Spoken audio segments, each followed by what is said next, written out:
నమస్తే మిత్రులారా, నేను అడ్వకేట్ చౌహాన్. మిత్రులారా, ఎవరైనా ఒక వ్యక్తి పోలీస్ స్టేషన్కి వెళ్ళి కంప్లైంట్ చేస్తే వెంటనే ఎఫ్ఐఆర్ నమోదు చెయ్యాలా? సో మిత్రులారా, గతంలో మన దేశంలో ఇండియన్ పీనల్ కోడ్ ఐపీసీ అనే చట్టం అమల్లో ఉండేది.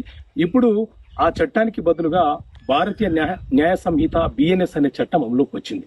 అయితే ఉత్తరప్రదేశ్ ప్రాంతంలో లలిత కుమారి అనే ఒక మైనర్ అమ్మాయి తప్పిపోయినది. ఎవరో కిడ్నాప్ చేశారు. సో నా బిడ్డని కిడ్నాప్ చేశారు అని చెప్పి తండ్రి పోలీస్ స్టేషన్కి వెళ్ళి కంప్లైంట్ ఇచ్చారు.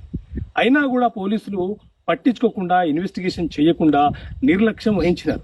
సో దాని మీద తండ్రి ఏం చేసినాడంటే సుప్రీంకోర్టులో habeas corpus writ petition file చేసినాడు.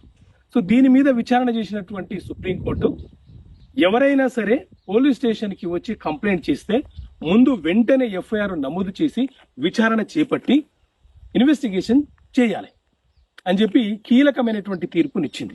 దాంతో Lalitha Kumari versus state of UP case 2008 ప్రకారంగా, రిట్ పిటిషన్ నెంబర్ 68 ఆఫ్ 2008 ప్రకారంగా ఎవరైనా సరే పోలీస్ స్టేషన్కి వచ్చి కంప్లైంట్ ఇస్తే వెంటనే ఎఫ్ఐఆర్ నమోదు చేసి ఇన్వెస్టిగేషన్ ప్రారంభించడం అనేది జరుగుతుంది.